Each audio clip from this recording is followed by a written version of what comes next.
أعوذ بالله من الشيطان الرجيم. بسم الله الرحمن الرحيم. ومكروا ومكر الله والله خير الماكرين.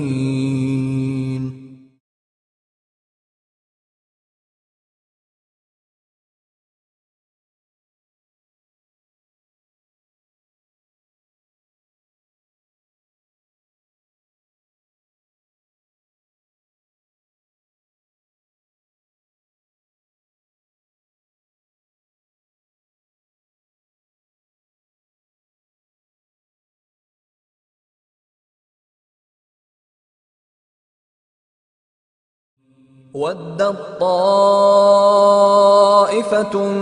مِّنْ أَهْلِ الْكِتَابِ لَوْ يُضِلُّونَكُمْ وَمَا يُضِلُّونَ إِلَّا أَنفُسَهُمْ وَمَا يَشْعُرُونَ. يَا أَهْلَ الْكِتَابِ لِمَ تَكْفُرُونَ بِآيَاتِ اللَّهِ وَأَنْتُمْ تَشْهَدُونَ. يا أهل الكتاب لم تلبسون الحق بالباطل وتكتمون الحق وأنتم تعلمون.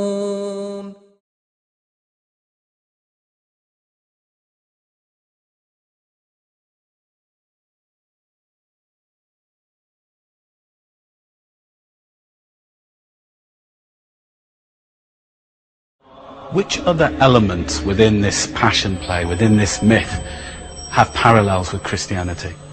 Well, baptism in the holy river in the Nile, which was considered to be a sacred river, the sacred Nile water, which was carried into the temple, and the statues were anointed with it. And I baptize you in the name of the Father, and of the Son, and of the Holy Spirit.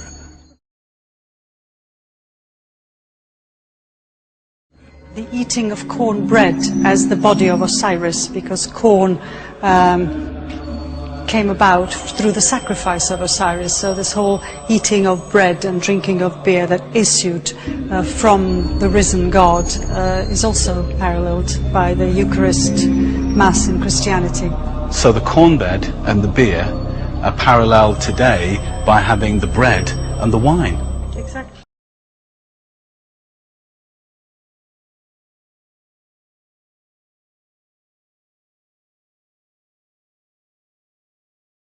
The ancient Egyptian god Osiris, who was the god of the dead.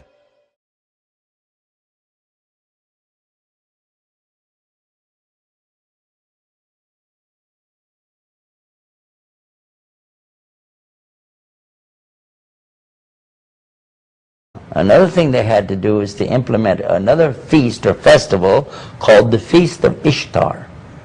And this is the goddess of fertility.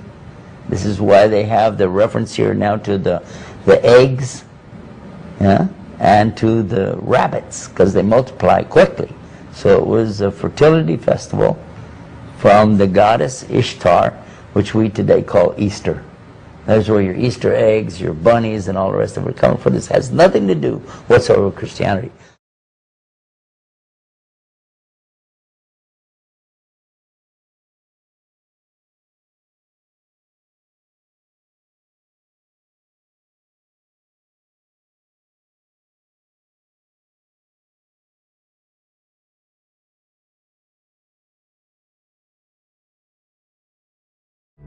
In the Northern Hemisphere during late December, the days are at their shortest lengths and the nights.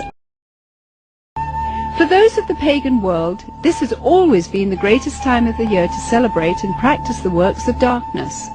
The pagan calendar identifies this period as the winter solstice. Witchcraft traditions hold that a number of pagan gods were given birth during this period, including Dionysus, Attis, and Baal, chief male god of fertility and licentiousness.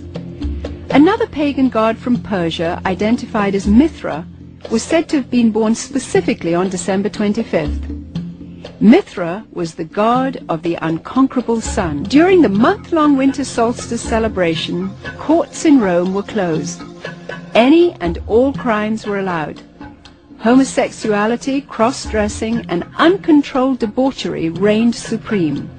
Rome's order was turned upside down. Even children were allowed to join in the drunken orgies as part of the Juvenalia celebration. The Christmas tree was regarded as a sacred tree.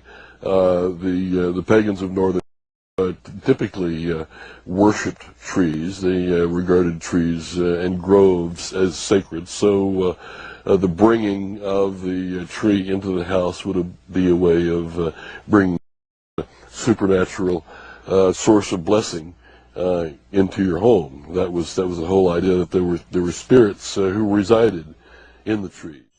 Santa Claus is another good example of a pagan element of Christmas. Santa Claus, as we know him today, is an amalgamation of several different traditions, but in most cultures throughout the world, you will find the existence of what is known as hearth gods.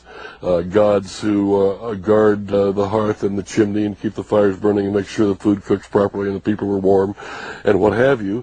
And at a certain time of year, in the middle of winter, typically, the hearth god dressed in red will come down the chimney to reward those who have pleased him during the course of the previous year, and to lay curses or hexes or other forms of punishment upon people who have displeased him.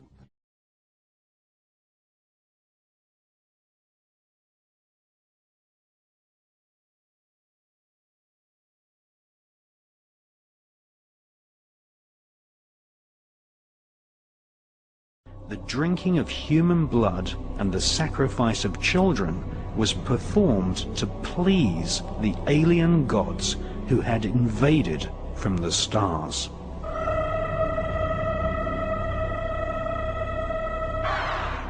The ancient ruling elite believed that drinking human blood allowed them to absorb human DNA from their ancestors.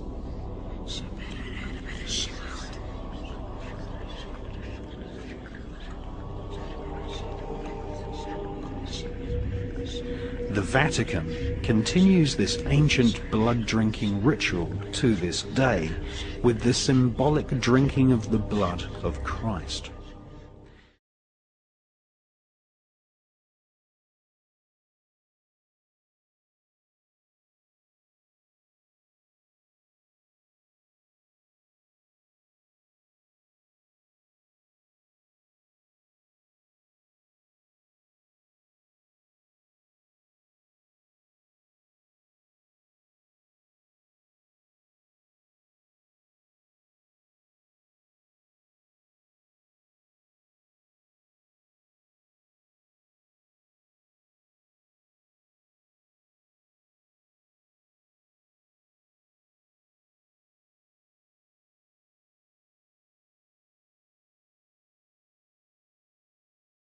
The goddess Eulogia, whom Skull and Bones calls the goddess of eloquence, arose to the heavens, and she didn't happen to come back down again until 1832, when Russell formed Skull and Bones. So now everything in the society is done in deference to this goddess.